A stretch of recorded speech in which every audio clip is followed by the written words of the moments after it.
જી તમારું નામ? મારું નામ આરબી મહેન્દ્રભાઈ એડવોકેટ છે. જી કેટલા વર્ષથી કામ કરો છો? હું છેલ્લા 11 વર્ષથી સુરત શહેરમાં વકીલાતની પ્રેક્ટિસ કરીને અલગ અલગ શહેરોમાં અલગ અલગ ગુજરાત રાજ્યની કોર્ટોમાં પ્રેક્ટિસ કરું છું. હાલ શું કામગીરી કરવા જઈ રહ્યા છો? હાલ આજકાલ જોવામાં આવે તો ગુજરાત પોલીસના અમુક અધિકારીઓ જે છે એક ટ્રેન્ડ ચાલી રહ્યો છે. કોઈ પણ સામે એફઆઈઆર દાખલ થાય એટલે તેનો વરઘોડો કાઢવો, જાહેરમાં સરઘસ કાઢવું, એ ટ્રેન્ડ ચાલી રહ્યો છે. એ બાબતે મેં માનનીય ગૃહમંત્રી શ્રી, માનવ અધિકાર આયોગ ગુજરાત રાજ્ય અને પોલીસ વડાને એક લેખિત ફરિયાદ કરેલી છે કે પોલીસ પોતાની સત્તા બહાર જઈને ગેરકાયદેસર રીતે પોતાનો પાવર્સનો મિસયુઝ કરી જે જાહેરમાં આરોપીઓના વરઘોડા કાઢે છે એ બાબતે યોગ્ય પગલાં લેવા અને જે આ અમુક પોલીસ અધિકારીઓ છે એના વિરુદ્ધ કાયદેસરની કાર્યવાહી કરવાની મારી માંગણી છે. હાલમાં ગુજરાત રાજ્યમાં જોવામાં આવે તો જ્યાં સુધી કાયદાનો સ્પષ્ટ એક એવો નિયમ છે કે જ્યાં સુધી કોઈ પણ આરોપી સામે તેના ઉપર મુકાયેલો આરોપ સાબિત ન થાય ત્યાં સુધી દરેક આરોપી નિર્દોષ આરોપી ગણવામાં આવે, માનવામાં આવે છે. નામદાર કોર્ટ જ્યાં સુધી આરોપી વિરુદ્ધ જે કાંઈ પુરાવા છે એનું મૂલ્યાંકન કરે ત્યાં સુધી દરેક આરોપી નિર્દોષ હોવાનું અનુમાન કરે છે.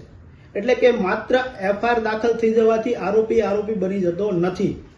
એફઆઈઆરમાં કોલમમાં જે આરોપીનું નામ આવે છે એ દરેક વ્યક્તિ નિર્દોષ હોવાનું એ એક અનુમાન કરવામાં આવે છે.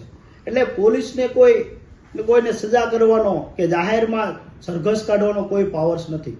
પોલીસ માત્ર ઇન્વેસ્ટિગેશન કરે છે, નામદાર કોર્ટમાં ચાર્જશીટ ફાઇલ કરે છે અને નામદાર કોર્ટ તેનો કેસ ચલાવી સજા અથવા દોષી ઠેરાવે છે.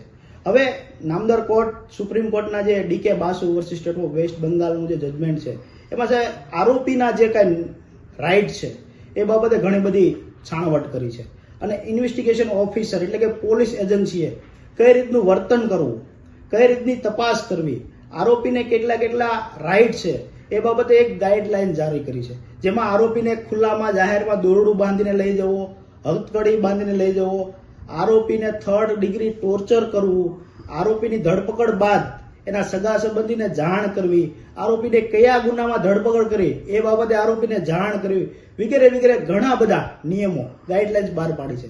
હવે આવી ગાઈડલાઇન્સનો ખુલ્લેઆમ ભંગ કરી ગુજરાત રાજ્યમાં એક નવો ટ્રેન્ડ ચાલી રહ્યો છે કે કોઈ પણ આરોપીના એફઆઈઆર દાખલ થઈ એટલે એની જાહેરમાં સરઘસ કાઢો.